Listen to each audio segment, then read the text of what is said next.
একজন মানুষ যখন নিরস্ত্র অবস্থায় প্রতিবাদ করছেন তার উপরে সরকার বিনা কারণে গুলি চালাতে পারে না। এই ব্যাপারটা আমরা ঘুরে ফিরে বলার চেষ্টা করছি এবং বিশেষত যে জিনিসটা আমরা বলেছি যে যে 6 জন সমন্বয়ক এই বৈষম্য বিরোধী ছাত্র আন্দোলনের তাদেরকে যেভাবে নিয়ে আটকে রাখা হয়েছে এটার কোনো বিধান আসলে আইনে নেই। কাউকে যদি পুলিশ গ্রেফতার করে তাকে 24 ঘন্টার মধ্যে আদালতে উপস্থাপন করতে হয়, আপনারা সবাই জানেন। এখন তাদেরকে গ্রেফতারও দেখানো হচ্ছে না, বলা হচ্ছে তারা নাকি নিজেদের নিরাপত্তার প্রয়োজন। রাষ্ট্রপক্ষ আজকে যেটা বললেন যে তারা মনে করেছেন তারা নিরাপদ থাকতে চান, এই জন্য তারা ডিবি অফিসে গিয়েছেন। এখন ধরুন আপনি বা আমি অনিরাপদ বোধ করছি, আমরা কি কোনো কারণে ডিবি অফিসে গিয়ে আশ্রয় খুঁজবো? বা আপনারা কি এর আগে কোনোদিন কেউ শুনেছেন যে একজন কেউ স্বেচ্ছায় ডিবি অফিসে গিয়ে আশ্রয় খুঁজেছে, সেখানে দিনের পর দিন বসে থেকেছে, তাদের খাবার দাবারের ছবি সহ তাদের পোস্ট যাচ্ছে? আমি অন্তত ব্যক্তিগতভাবে শুনিনি। আমরা যারা আইনজীবীরা এই লড়াইয়ে আছি, আদালতে আমরা যারা কথা বলছি, সেখানে আইনুন নাহার রয়েছেন, ব্যারিস্টার সারা হোসেন রয়েছেন, অনিকার হক রয়েছেন, জেরাই খান পান্না স্যার রয়েছেন, তোবারক হোসেন স্যার রয়েছেন, আমরা কেউই আসলে এমন দেখিনি যে কেউ নিরাপত্তার জন্য আসলে ডিবি অফিসে গিয়ে বসে থাকে।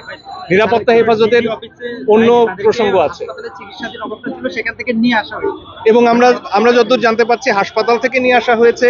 হাসপাতালের ডিসচার্জ সার্টিফিকেট আছে কিনা এই প্রশ্নগুলো উঠেছে।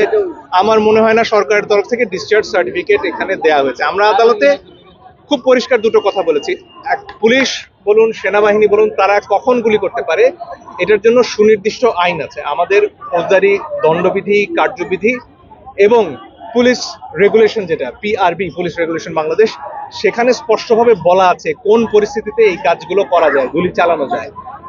এখন পর্যন্ত যেসব ক্ষেত্রে আমরা ঘটনাগুলো দেখেছি, সেখানে আবু সাইদ বুক চিতিয়ে দাঁড়িয়ে থাকা অবস্থায় তাকে যেভাবে গুলি করা হয়েছে, কিংবা সর্বশেষ যে ভিডিও আমরা দেখছি যেখানে একজন সাধারণ মানুষ যিনি একটা নির্মাণাধীন ভবনের কিনারে বাইরে ঝুলে রয়েছেন, ওই অবস্থায় আক্রমণ করা তো অনেক দূরের কথা, তার জীবন বাঁচাতে তার আসলে সর্বশক্তি দিয়ে ওখানে টিকে থাকতে হচ্ছে, সেই অবস্থায় তাকে গুলি করা হয়েছে। আমরা আদালতে বলেছি যে আসলে এটা যদি যুদ্ধক্ষেত্রেও হতো, ওই ব্যক্তি তারা যদি এর আগে অস্ত্র নিয়ে লড়াইও করতেন এবং ওই একটা অবস্থায় পৌঁছাতেন যেখানে তার হাতে অস্ত্র নাই, তখনও তার উপরে গুলি চালানো জেনেভা কনভেনশনের বিরোধী।